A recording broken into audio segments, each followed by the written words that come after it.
Aloha, aloha, aloha. Welcome back to another Real Trash podcast episode. Oh my goodness. It's been a minute since we've seen each other. I hope you like the surprise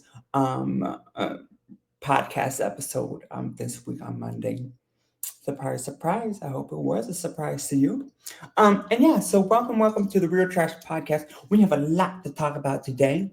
Very important things we need to talk about today in this podcast episode today. So I hope you're in the ride with us for the Real Trash podcast.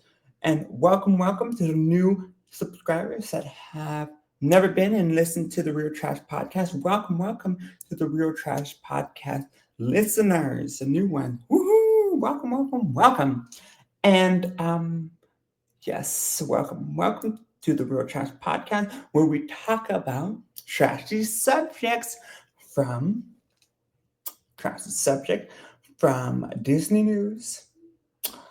We talk about trashy subjects from politics. That's a big one I like to talk about on here. So I like talking about it because it's something that I think everybody should be encouraged in, even though your vote counts. Like I said, your vote counts. So please do not get it just encouraged. And I want to make it fun. I want politics to make it more fun, not so negative in other people's ways how they make it negative. But, you know what I mean. And then we talk about some celebrity news on here too, girl. We talk about trashy celebrity news on here too. Also, we talk about my life and how my life has been through the week, and sometimes we talk about it, and then sometimes it's just random subjects we talk of trashy subjects about too. And then every week we throw the garbage away in the trash, and we throw that episode in the garbage, and we forget about the episode for today. So, and then there are two main ones that I talk about on this platform, and the number two is, if you know, if you're new, you do not know. But I like to talk about women empowerment on my podcast. So if you are a women empowerment person that likes to see women succeed, this is the podcast you should be on. You should be here to listen to a man that actually supports women.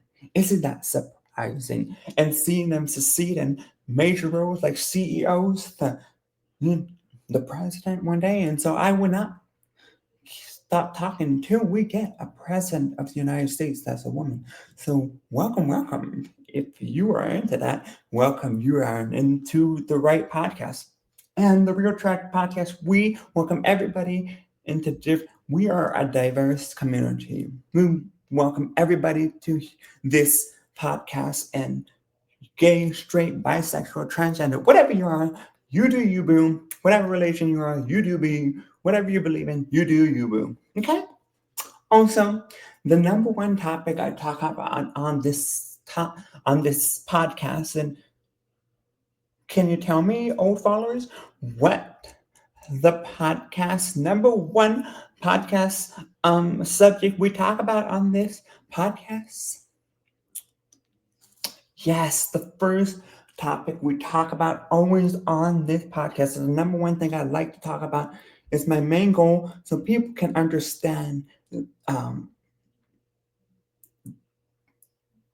how I have disabilities, and just be able to spread a disability awareness, because the world doesn't know about this, and we think we're crazy, but we are not crazy. Now, there's some people that actually fake it, and that's a whole nother story. But I'm one of them that is very positive about it. Okay, so I want you guys to know that, yes, you are welcome.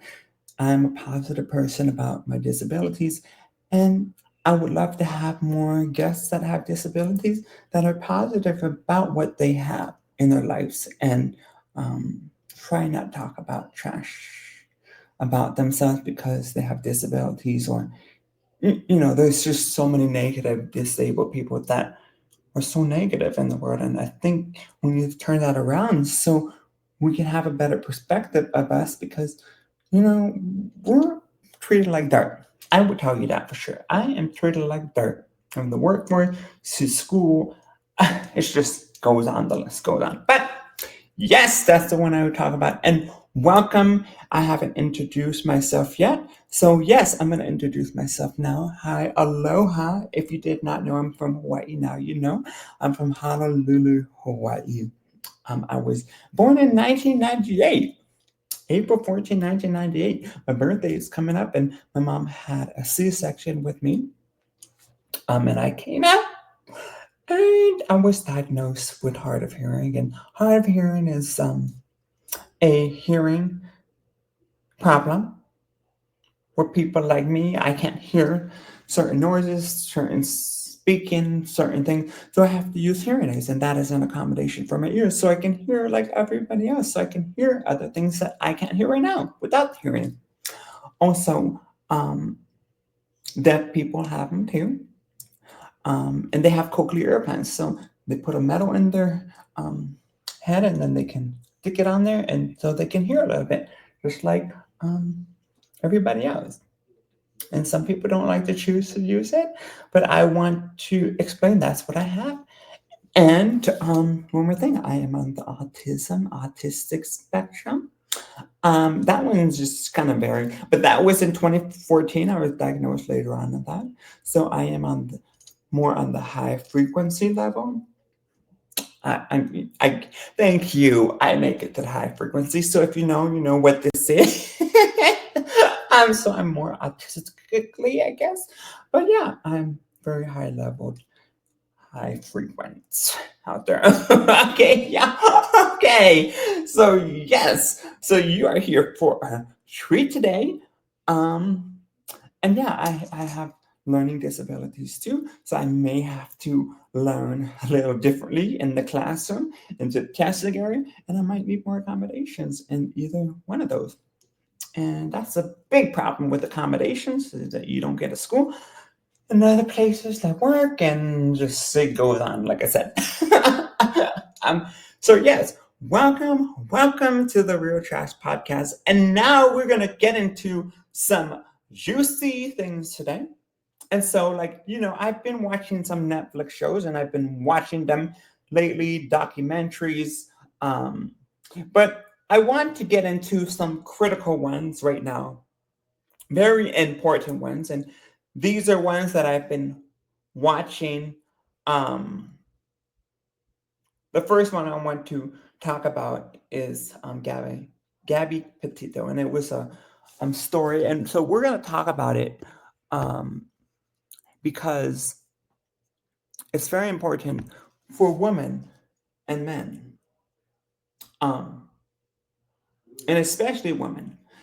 This is a big thing, and maybe the man is getting abused. I don't know, but we are going to talk about this. Okay, it's a Netflix story, and yes, let me see what. Let me see. Ooh, let's see. Oh my God, I don't know if there's a. I don't know if it's.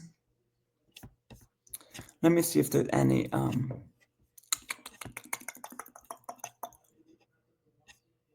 It's a documentary. Okay, it's a documentary. It's a documentary. Okay, Gabby. So, what Netflix American Murder?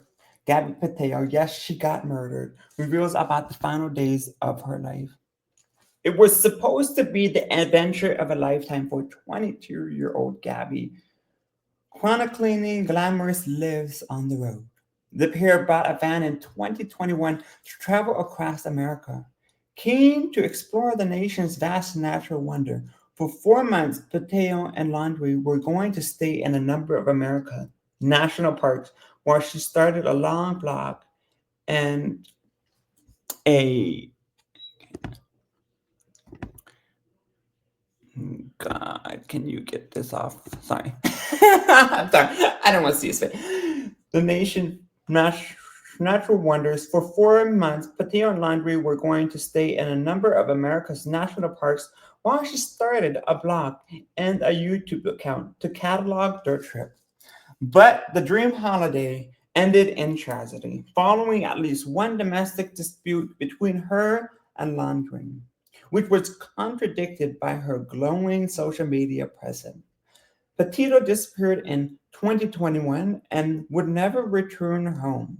Her body was found on September 19, 2021. Petito's life and death through a new three-part documentary series out of now on Netflix. I hope that you guys watch this.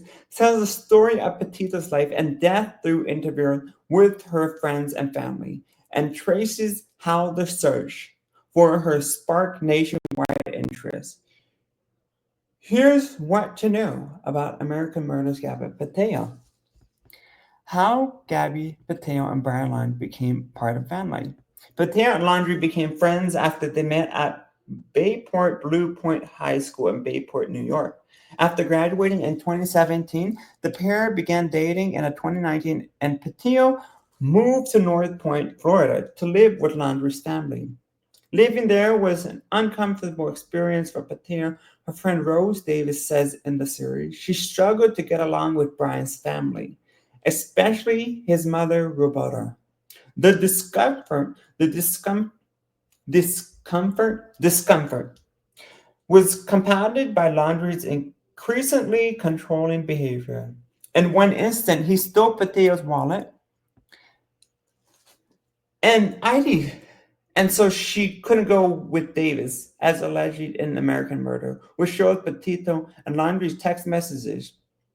Petito and Laundrie shared an interest in long drive, national parks, and traveling around the United States, including driving from New York to California. In July 2020, the couple got engaged. Saving up for a cross-country adventure, Petito worked various jobs, including such as a pharmacy technician and working at Taco Bell. Petito purchased a 2012 Ford Transit Connect, and the pair remodeled it to make it livable for what was to be a 4-month adventure exploring various national parks. On July 2nd, 2021, a year after their engagement, they set off from New York. Petito planned to document the journey on the YouTube under the account Nomadic Static and her Instagram account, the profile of which reads Traveling the World in Our Tiny Van Life. Gabby Petito reported missing, prompting an investigation. On August 12, 2021, police received a 911 call in Moab, Utah, claiming a man was attacking a girl in a van driving by. The police found the vehicle and intervened. It was Petito's van. Based on the stories of panicked Petito and calm Laundrie gave the police, the conclusion was drawn that Laundrie was the victim of domestic assault. Refusing to press charges, the pair were separated for the evening. Laundrie was taken to a hotel, and Petito remained in the van. The next day, they continued the trip. A week later, Petito's first YouTube video called Van Life, Building Our Van Life Journey, full of images of the couple smiling, laughing, kissing, and posted. And that is all I'm going to read about that article, okay? Because if you have not seen Gabby Petito, I hope that you do get to see the documentary on YouTube. I meant not YouTube. I meant the documentary is on Netflix. And why I talk about this docuseries, if you're in a domestic violence relationship, and I just hope you can see. And it was really sad to see that the man took advantage of the woman and she had no control and she did not know she was a woman and she didn't know how to fight back. And so that was the most devastating thing to see, is that woman suffered a death because of this guy that was a domestic abuser. But also, I also blame the police for not doing a better job at what they should have done. And she had marks, And Utah. She went to Utah, Florida. They found her in Utah, right? And so, yeah, I just those are red states too, and so I wish they could have done a better job. The police officer, they did a good job at finding the bodies. But it took a while to find the body, but they found it, and that is it. And also, I would like to send a number out. Let me see.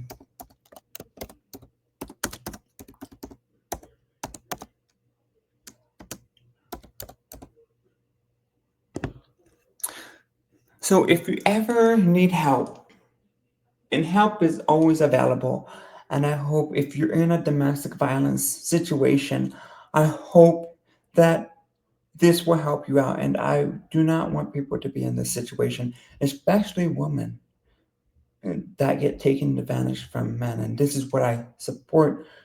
My mother went through it, and my mother and father went through it. My grandfather, my grandmother went through this stuff with her parents, and my father went with their parents, and my mother went through it. So if you need help, that I hope that um, you do use this resource, and I want to give it to everybody. Okay, and it 800-799-7233. It's 800-799-7233. 800-799-7233. So I hope that this will help anybody that's in these domestic violence situations, and whoever's listening to this. I hope that nobody treats you that way. And I hope that you overcome this domestic violence situation, and that you do not have to be in that situation, because I believe and truly believe you do not have to stay in those kind of relationships, in domestic violence relationship, household, whatever it is. So yeah, stay strong out there, okay? Yeah. So yes, that is one of the stories I wanted to talk about on the Netflix. That's Netflix, right? And then the second one I'm going to talk about right now, this is a Netflix series. And so we talk about this horrific thing that happened for years in Germany. And we do not want that in America. But if I would talk about it, and it's called the International Holocaust Remembrance Day is on January 27th of each year, and I want to talk about this, and I want to talk about to the families that lost people in this, from the wars, um, trying to fight this horrific Holocaust, crazy, and all the people that had to suffer because of Hitler, the Nazi concentration camps. I know a lot of people died in that, and I want to remember these people, because these people did not deserve to die. And that guy was very vicious and very horrific. And I know America would never do that, because we remember these things like this, that nobody should go through something like that. And I think in Ohio, there was some people waving Nazi flags in Ohio, waving them motherfucker. I'm like, America knows better. We do not want to go through this. And if you have not watched stuff like this, I hope that you do watch it on Netflix or even on YouTube, that you watch what the Holocaust was and put yourself in their shoe and see what would that be like. How would I feel about this being in that situation? You know, and I want to recognize this age, January 27th. Um, yeah, yeah, this is the Remembrance Day. The International Holocaust Remembrance Day is January 27th of each year. And this day commemorates the liberation of Auschwitz Big Canoe, the largest Nazi concentration and death camp on January 27, 1945. In 2005, the United Nations General Assembly designated January 27 as the International Day of Remembrance. The first ceremony was held in 2006 at the UN headquarters in New York City. What is the purpose of the day? And I hope that you understand what the purpose of this day is, okay? To remember the 6 million, not 1 million, not 2 million, not 3 million, not 4 million, not 5 million. These were 6 million people you killed Hitler. To remember the 6 million Jews who were murdered by the Nazi and their collaborators. To honor those who survived. To thank the liberators. And to renew a commitment to human freedom and justice. To remember those murdered under Nazi prosecution of other groups, and to remember those murdered during the more recent genocides. And we will remember this, and I will remember this forever. And crazy, and to those who have survived. I'm very thankful for those who have survived, and I'm thankful that they're able to share their stories. And it's so heartbreaking that they have to go to that horror in their mental state. But they're here to share a story, and there are people out there sharing their story from the Holocaust out there in the world. And I'm very happy that they're able to share that story, but I'm also sad that they had to go through something like that. Oh, yes, we remember this day, January 27th. In 2005, the United States observed the 80th anniversary of the liberation of Auschwitz as the National Day of Remembrance. And so, why I talk about that, I hope that you watch this document. It's on Netflix. If you don't have Netflix, it won't be. I don't know if you'll be able to watch it. Maybe you'll find it somewhere else. But it's a Netflix, I think, Netflix thing, so you might not be able to find it. But it's called My Best Friend Anne Frank. And this was during the Holocaust too. And it's two women that were best friends. And let me tell you a little bit more about what it's about. So my best friend Anne Frank, Berlin is Dutch. Mijin Bestie Berlin Anne Frank is a 2021 Dutch biographical drama film directed by Ben Sam Borgard. The film tells the story of the friendship between Henry Goster and Anne Frank, and the story is told from Goster's perspective. The film is based on memories of Anne Frank, reflecting of a childhood friend written by American author Alison Leslie Gold. It is the first Dutch cinema film about the life of Anne Frank. Iko Beemsterboer plays the role of Anne Frank, and Josephine Arseldin plays the role of Henry Goldstein.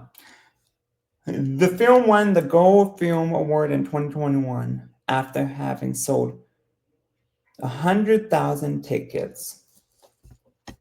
So yes,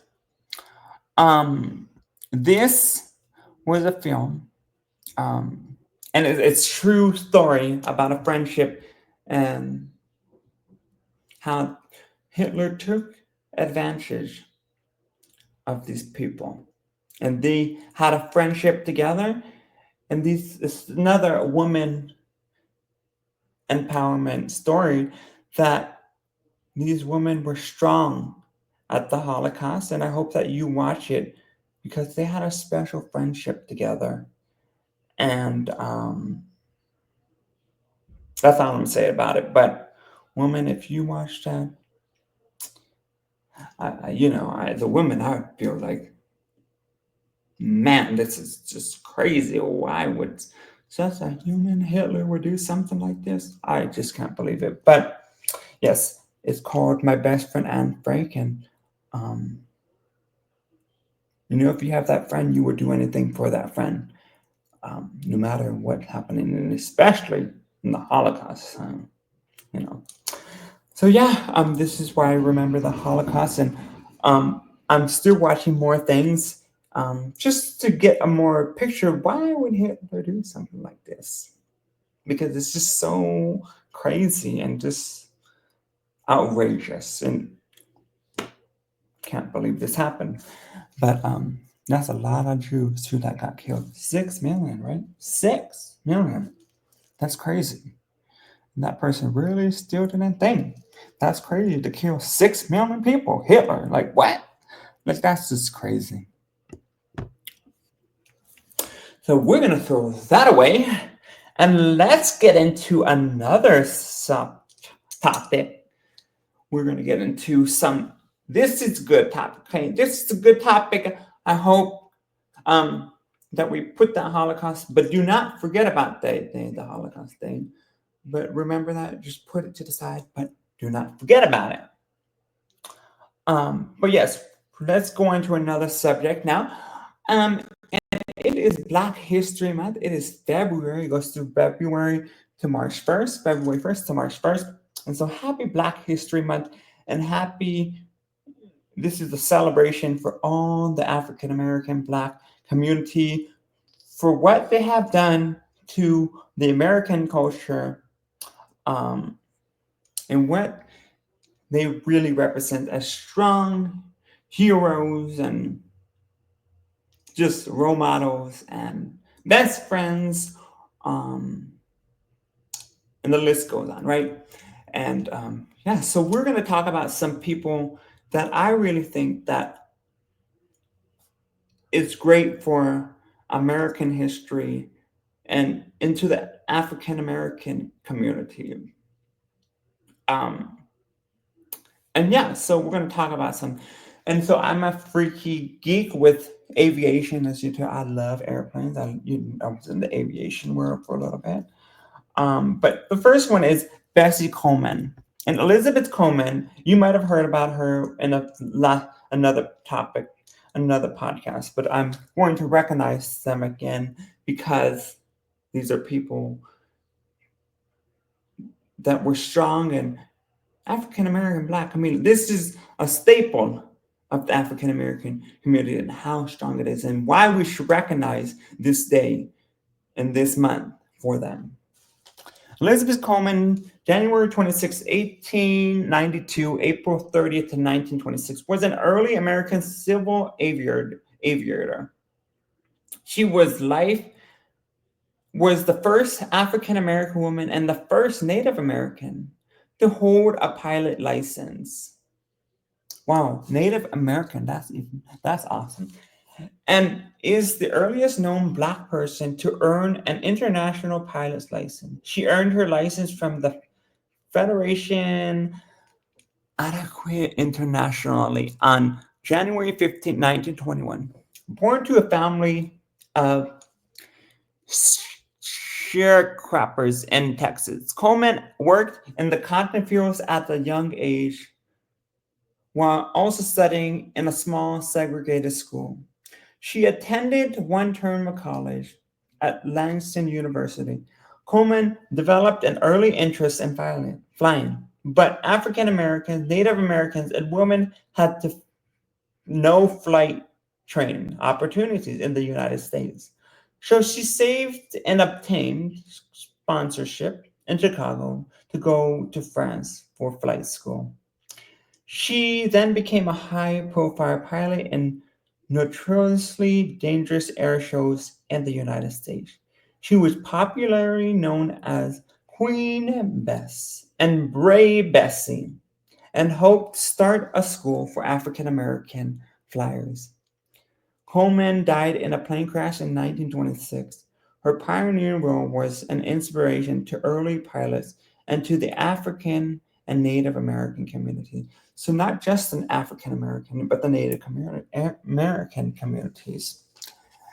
And yeah, that's just such an inspirational story to hear as a woman, first pilot woman.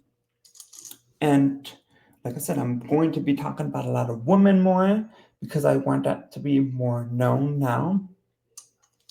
African American women, because we don't have a president. Yeah, so we're going to talk about more women that have these great African American skills, and these are people that are in the history book of the Black community in Black History Month. So here's another one. And if you are a tennis fan, you will love these stories right here. Um, yes, she is one of my role models. Yes, I love the first time I played tennis. So here we go. You might know it, you may not. But Venus Ebony Starr Williams, born 1917-1980, is an American professional tennis player. She has been ranked as the world number one in women's singles by the Women's Tennis Association for 11 weeks and as the world number one in women's double for 8 weeks. Williams have won 49 WTA Tour level single titles, including even majors, 5 at Wimbledon and 2 at the US Open, as well as an Olympic gold medal at the 2000 Sydney Olympics. He has also won 22 double titles, including 16 majors and 3 Olympic gold medals. Williams is widely regarded as one of the greatest tennis players of all time, and I agree with that. One of the greatest of all time. Along with her younger sister, along with her younger sister Serena, Venus Williams was coached by her parents Orange Price and Richard Williams. Turning professional in 1994, she reached her first major final at the 1997 US Open. In 2000 and 2001, Williams claimed the Wimbledon and US Open titles, as well as Olympic singles gold at the Sydney Olympics. She first reached the singles world number one rankings on 25th of February 2002, becoming the first African American woman to do so in the open era, and the second of all time after Althea Gibson. She reached 4 consecutive major finals between 2002 and 2003, but lost each time to Serena. She then suffered from injuries, winning just 1 major title between 2003 and 2006. Williams returned to from starting in 2007 when she won Wimbledon, a feat she repeated the following year. In 2010, she returned to the world number 2 position in singles, but then suffered again from injury, starting in 2014. She gradually returned to form, culminating in 2 major finals appearances at the Australian Open and Wimbledon 2017. Along with her 7 single major titles, Williams has won 14 women's double major titles, all partnering Serena. The pair are unbeaten in major double finals. She became the world number one in doubles for the first time on June 7, 2010, alongside Serena, after the pair completed a non-calendar year Grand Slam at the French Open.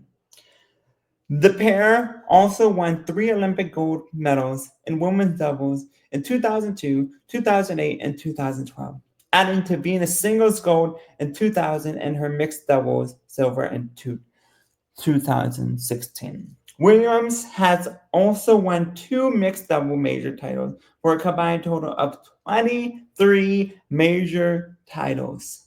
The Williams sisters are credited with ushering in a new era of power and athleticism on the women's professional tennis tour. Venus Williams was twice the season prize money leader in 2001 and 2017 and ranked second behind Serena in all-time career prize money winners. Have earned over $42 million as of March 2022. And yes, Venus Williams is, let's see how old she is. She's 44 years old. And yes, she's still playing tennis. She'll be back on the tour soon. So if you haven't watched Venus Williams, she is still out there playing tennis with everybody else. And this is what represents the Black history. And this is why we celebrate the Black History Month. This is an example. And a woman. Women Black History Month. Okay. This is the kind of role model. Venus Williams, she is a role model to me. And forever for my life. She is my role model. And I'll tell you, Venus is a role model for me. Venus Williams is a role model, not a man. Venus Williams. So, yes, and congratulations to Venus. And she is still rocking it and rolling, okay? Venus Williams. Okay, and the other phenomenon girl, her sister, if you didn't, Black sister, okay, let's see, another one, Serena Williams.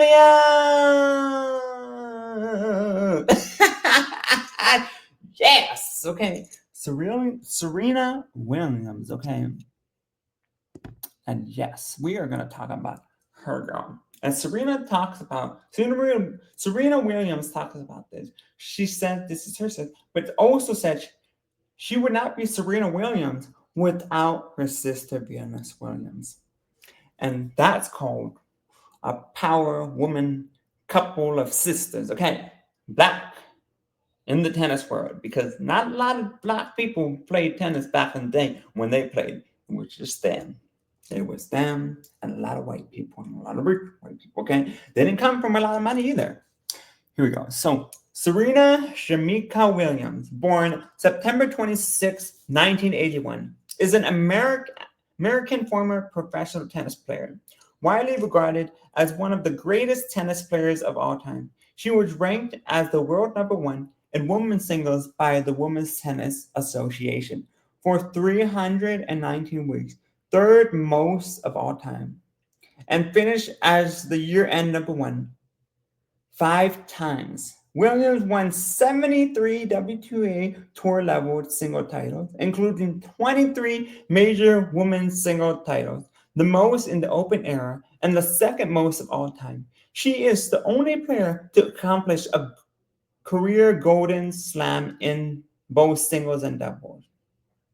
Did you hear that? She's the only player to accomplish a career Golden Slam in both singles and doubles. Along with her elder sister, Serena Williams was coached by her parents, Orchard Price and Richard Williams. Turning professional in 1995, she won her first major single title at the 1999 U.S. Open. From the 2002 French Open to 2003 Australian Open, she was dominant, winning all 4 major singles titles, each time over Venus in the final, to achieve both a career Grand Slam and a non-calendar year Grand Slam, nicknamed the Serena Slam. The next few years saw Williams capture 2 more major single titles, but suffered from injury and declined in form. Starting in 2007, however, she gradually returned to form despite continued injuries, reclaiming the world number one singles ranking. Beginning with the 2012 Wimbledon Championship, Williams returned to dominance, claiming Olympic gold, completing the career Golden Slam in singles, and winning 8 out of the 13 single majors, including all 4 in a row from 2014 to 2015 to achieve a second Serena Slam. At 2017 Australian Open, she won her 23rd major singles title, surpassing Steffi Graf's Open era record. After becoming pregnant, Williams took a break from professional tennis but reached 4 major finals upon returning to play in August 2002. Williams announced her impending evolution away from professional tennis and played her final match at the 2022 US Open. Williams also won 23 WTA Tour level doubles titles. This includes 14 major women's doubles titles and one with her sister Venus. And the pair was unbeaten in major doubles finals, the best unbeaten record in major finals in any discipline of the sport.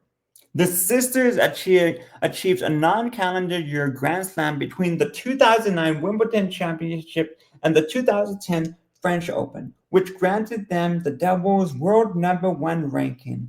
Williams won 4 Olympic gold medals, 3 in women's doubles, an all-time joint record in tennis shared with her sister. The duo are the only women in the Open era to win Olympic gold in both singles and doubles. Williams also won 2 mixed doubles majors, both in 1998. She is the only player, male or female, to complete 3 career golden slam, 1 in women's singles and 2 in women's doubles. It just gives me chills and just happiness to hear that. The ascent of the Williams sisters had been credited with ushering in a new era of power and athleticism on the women's professional tennis tour. Serena holds a combined 39 major titles, 23 singles, 14 in women's doubles, and 2 in mixed doubles, placing her joint third on the all-time list and second in the Open era with total major titles. She is the most recent woman to simultaneously hold all 4 major single titles, 2002, 2003, and 2014 to 2015, and to win the Surface Slam major title on hard clay and grass courts in the same calendar year, which she accomplished in 2015. She is also, with Venus, the most recent player to have simultaneously held all 4 major women's doubles titles from 2009 to 2010. Williams was the world highest paid woman athlete in 2016, earning almost $29 million. She replaced this feat in 2017 when she was the only woman on Forbes' list of 100 highest paid athletes with a $27 million in prize money and endorsement. She is the highest earning woman athlete of all time. Woo! It gives me so much cheer. Williams won the Lawrence World Sportsman of the Year, a record 4 times: 2003, 2010, 2016, 2018. Comeback of the Year once, 2007, and in December 2015 was named Sports Person of the Year by Sports Illustrated magazine. In 2020, the Tennis Channel ranked Williams as the greatest female tennis player in history. Girl, just gives me so much chill and just so much proud of the tennis community, but also for women and, like I said, African American community. They should be proud because this is something that's a staple for the Black History Month. And I will talk about this for years to come because these are my role models. Serena and Venus are my role models for life. Not a man. It's Serena and Venus Williams. And Serena is the reason why I started tennis. I started to watch US Open, and she had a red dress, and she was versus this white girl, Yankovic, and she had a yellow dress, and I remember, and she was trying to win that Grand Slam, and she won it. But that's when I started tennis, and I just, came in love with it, and got in more love with it when Serena and Venus Williams won the Grand Slams. Girl, it was just awesome, and just see her dominance. And this is in the records, in the history book of the African American community. And we would talk about them every year in the history book, okay? And yes, this is another one, girl. This is another one, girl. This is another one. Yes, we gotta talk about this, okay? Yes, we do. We have to talk about this. He's a man. He was the president for 8 years. So yes, we're gonna talk about him because this is in the history book, you guys. This is a big one, the history book, and always will be remembered. Okay, Barack Hussein Obama, born August 14, 1961, is an American politician who served as the 44th president of the United States from 2009 to 2017. I wish he was still president, girl. A member of the Democratic Party, he was the first African American president. Excuse me, sorry. The first African American president in U.S. history. Obama previously served as a U.S. Senator representing Illinois from 2005 to 2008, and as an Illinois State Senator from 1997 to 2004. Obama was born in Honolulu, Hawaii. He graduated from Columbia University in 1983 with a Bachelor's of Art degree in Political Science and later worked as a community organizer in Chicago. In 1988, Obama enrolled in Harvard Law School, where he was the first Black president of the Harvard Law Review. He became a civil rights attorney and an academic, teaching constitutional law at the University of Chicago Law from 1992 to 2004. In 1998, Obama was elected to present the 13th district in Illinois Senate, a position he held until election after a close primary campaign against Hillary Clinton. He was nominated by the Democratic Party for president. Obama selected Joe Biden as his running mate and defeated Republican nominee John McCain. Woo, Joe Biden, yes. Obama was awarded the 2009 Nobel Peace Prize for efforts in international diplomacy, a decision which drew both criticism and praise. During his first term, his administration responded to the 2000 and 2008 financial crisis with measures including the American Recovery and Reinvestment Act of 2009, a major stimulus package to guide the economy in recovering from the Great Recession, a partial extension of the Bush tax cuts, legislation to reform healthcare, and the Dodd-Frank Wall Street Reform and Consumer Protection Act, a major financial regulation reform bill. Obama also appointed Supreme Court Justice Sonia Sotomayor and Elena Kagan, the former being the first Hispanic American on the Supreme Court. He oversaw the end of the Iraq War and ordered Operation Neptune Spear, the raid that killed Osama bin Laden, who was responsible for the September 11 attacks. Obama downplayed Bush counterinsurgency model, expanding airstrikes and making extensive use of special forces, while encouraging greater reliance on host government militaries. He also ordered the 2011 military intervention in Libya to implement the United Nations Security Council Resolution 1973, contributing to the overthrow of Muammar Gaddafi. Obama defeated Republican opponent Mitt Romney in 2012 presidential election. In his second term, Obama advocated for gun control in the wake of the Sandy Hook Elementary School shooting, took steps to combat climate change, signing the Paris Agreement, a major international climate agreement, and an executive order to limit carbon emission.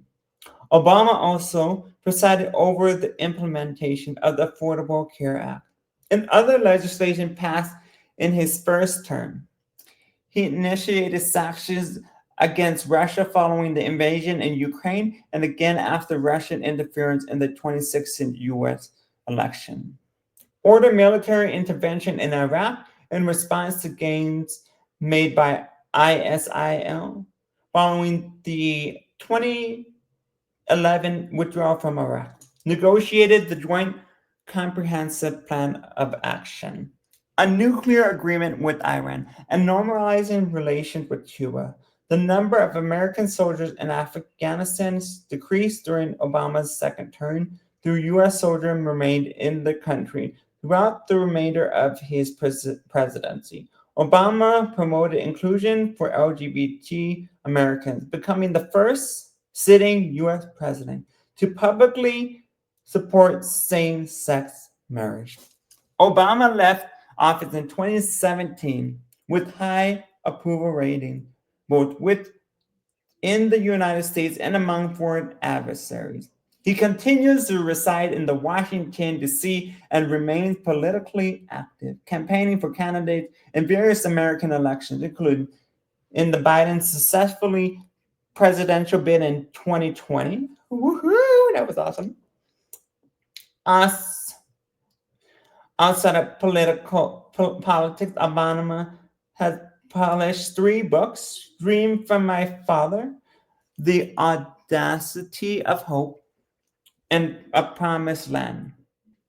His presidential library began construction in the south side of Chicago in 2021. Historians and politicians, scientists rank Obama among the upper tier in historical rankings of U.S. presidents. And yes, I would be talking about him all the time too for African American Black history. This is right here. This is somebody we should be talking about. The first African American man to be in the White House with the African American woman right next to him, the First Lady. So that is just so inspiring. And we will be talking about him because that was awesome. And he had Joe Biden by his side. So yes, we will be talking about Barack Obama in the Black History Month forever and ever. And I wish you were still there, but girl, whatever, girl. You know, we gotta go through this. But we are talking about the Black History Month, and this is great, right? We might even have to talk about her today, actually. We're gonna talk about her today. Let's talk about her last, if you think I know who I'm talking about. So we're going to talk about Kamala Harris. Woohoo! Who's ready to talk about her? Yes, girl. She is, what is she?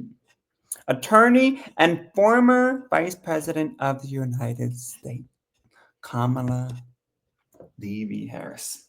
Kamala D.B. Harris, born October 20th, 1964, is an American politician and attorney who served from 2021 to 2025 as the 49th Vice President of the United States under President Joe Biden. She was the first female U.S. Vice President, making her the highest-ranking female official in U.S. history. Females. Look at this again. Woo! African American. Yeah, girl. Woman. Yes, I love this. She was also the first African American and the first Asian American Vice President. She served from 2017 to 2021 as the United States Senator representing California, and from 2011 to 2017 as Attorney General of California. A member of Democratic Party, she was the party's nominee in the 2024 presidential election. Born in Oakland, California, Harris graduated from Howard University and the University of California, Hastings College of the Law. She began her law career in the office of the District Attorney of Alameda County. Harris was recruited to the San Francisco District Attorney Office and later to the office of the City Attorney of San Francisco. She was elected District Attorney of San Francisco in 2003 and Attorney General of California in 2010, and re-elected as Attorney General in 2014. Harris was the junior U.S. Senator from California from 2017 to 2021. She won the 2016 Senate election, becoming the second Black and first South Asian American U.S. Senator.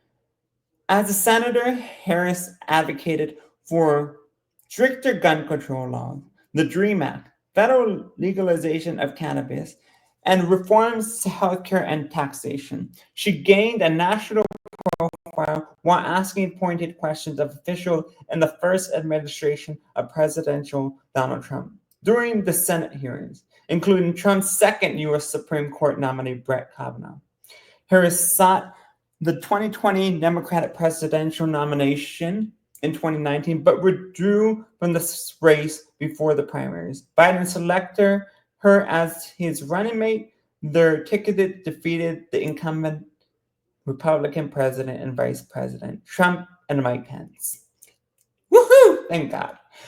In the 2020 presidential election, presiding over an evenly split U.S. Senate upon entering office, she cast more tie-breaking votes than any other vice president, which helped pass bills such as the American Rescue Plan Act of 2021, stimulus package, and the Inflation Reduction Act.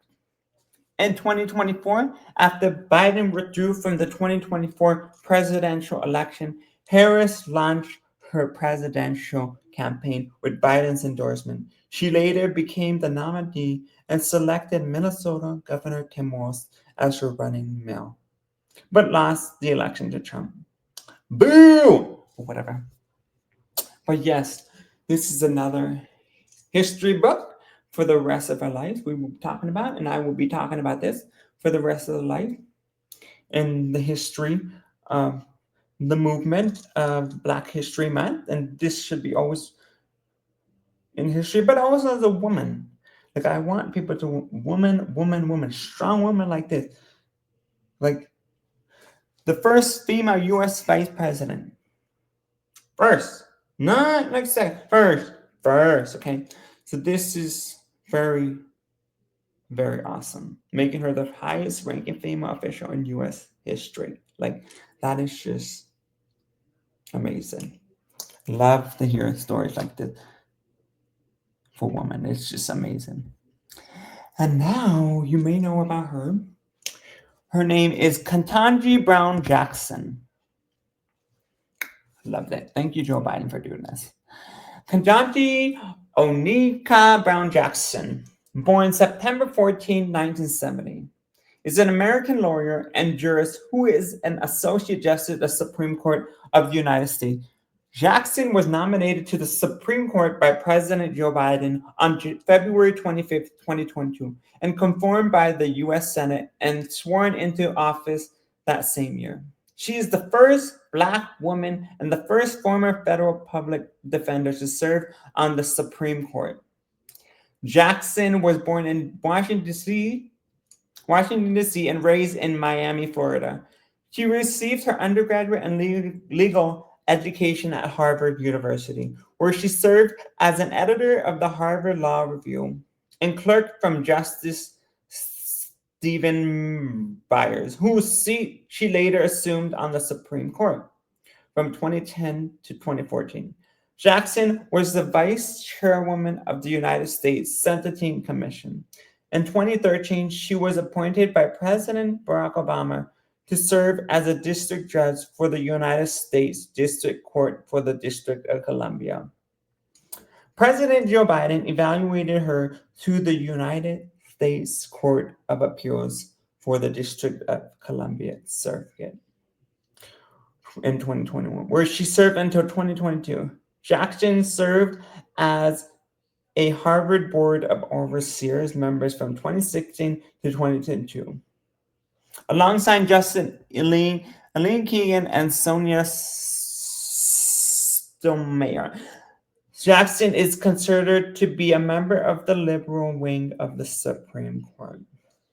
This is such another history-breaking woman story, African American Black History Month. This is the one I'm going to be talking about for years to come. This is something we need to keep on talking about, Black history, but also as a woman, strong woman.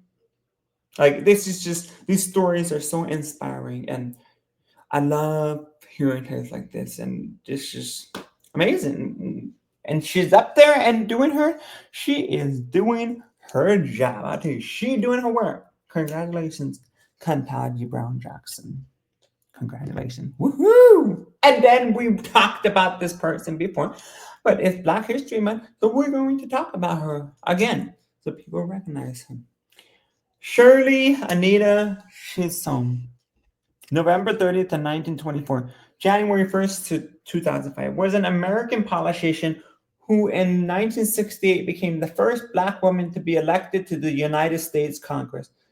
Chisholm represented New York's 12th Congressional District, a district centered in Bedford, Stuyvesant, Brooklyn. For 7 terms from 1969 to 1983.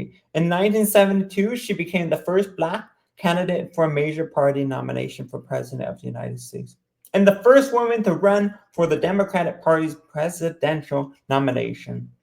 Throughout her career, she was known for taking a resolute stand against economic, social, and political injustice, as well as being a strong supporter of Black civil rights and women's rights. Born in Brooklyn, New York, she spent ages 5 through 9 in Barbados, and she always considered herself a Barbadian American. She has decided excelled at school and earned her college degree in the United States. She started working in early childhood education, and she became involved in local Democratic Party politics in the 1950s. In 1964, overcoming some resistance because she was a woman, she was elected to the New York State Assembly. 4 years later, she was elected to Congress, where she led the expansion of food and nutrient programs for the poor and rose to party's leadership. She retired from Congress in 1983 and taught at Mount Holyoke College while continuing her political organization. Although nomination for the ambassadorship to Jamaica in 1993, health issues and caused her to withdraw. In 2015, Chisholm was posthumously awarded the President Medal of Freedom. Wow, this is another one I will be talking about in history forever in the Black History Month, but as a woman. Woman. This is what we need to see. First Black woman to be elected to the United States Congress. Okay, first, not second. Okay, and she became the first Black candidate for a major party nomination for the President of the United States. Period. Period. I like this stuff. Period. We see Black community and the women servant. Love it. I just love these stories, and we will get a woman president one day. Okay, we will. We are celebrating Black History Month, but these are like role models. I mean, a lot of these that we're talking about today are role models in the background. Like, yes, role models. And we are going to talk about this queen. Yes, this queen. This is the last queen we're going to talk about Black History Month, and these are just inspirational people through the Black History Month, and there's a lot more to talk about, but we're going to talk about, these are the few I'm going to talk about every year, because these are the ones I want you to know. These are staples. Okay? Big staples. So we're going to talk about, if you know, this is President Obama's wife, the former First Lady, Michelle LaVon Robinson Obama. Born January 17, 1964. Is an American attorney and an author who served as the First Lady of the United States from 2008 to 2017, being married to Barack Obama, the 44th President of the United States. Raised on the south side of Chicago, Obama is a graduate of the Princeton University and Harvard Law School. In her early legal career, she worked at the law firm Sidley Austin, where she met her future husband. She subsequently worked in nonprofit and as the Associate Dean of Student Services at the University of Chicago. Later, she served as the Vice President for the Community and External Affairs of the University of Chicago Medical Center. Michelle married Barack in 1992, and they have two daughters. Obama campaigned for her husband from 2008 and 2012 presidential campaign. She was the first African American woman to serve as First Lady. As First Lady, Obama worked as an advocate for poverty awareness, education, nutrient, physical activity, and healthy eating. She has written 3 books, including the New York Times bestselling memoir Becoming 2018 and The Light We Carry 2022. Like I said, this is a staple to Black history, but as a woman and powerful woman, and it's just amazing to see. Like I said, the first lady, okay, she is, yes, she was the first African American woman to serve as first lady in the White House. Isn't that amazing? That's just, I just love stories like this. And I love it for the African American community. You guys achieved a lot. You guys been through a lot. And sorry that you had to go to Oregon picking cotton to, oh, God, being enslaved, girl. That is just crazy. But yes, we celebrate this month for a reason, and this is why. And just did you hear all those stories by the wonderful, powerful woman we've been talking about today, and the Black History Month? And I keep on encouraging this, that we get a woman president one day. And thank you for being able to be on this podcast with me, a long podcast. We've learned a lot today, very important issues today, and happy Black History Month. And yes, I hope that you come back to another podcast episode and listen to another one. And thank you to all of my listeners, to the Real Trash Podcast, to my YouTube followers that watch my YouTube videos, to my YouTube reels. I thank you so much, and I continue to do my YouTube videos and do my podcast. And thank you so much for my Ohana Angels, um, my subscribers, and I'm just very grateful and thankful. And get anybody else to subscribe to my channel. Thank you so much for the comments everybody's been giving me. And we will see you on the next Real Trash Podcast. Let's throw this one away. Woo! In the trash. But happy Black History Month. Woo-hoo! Celebration time. Come on. Okay. And at the end of my videos, I always say, hui ho, and always be yourself. Love y'all. And I'll see you on the next Real Trash Podcast. Bye-bye. Bye. Have a great week. Love y'all. Bye. See you later.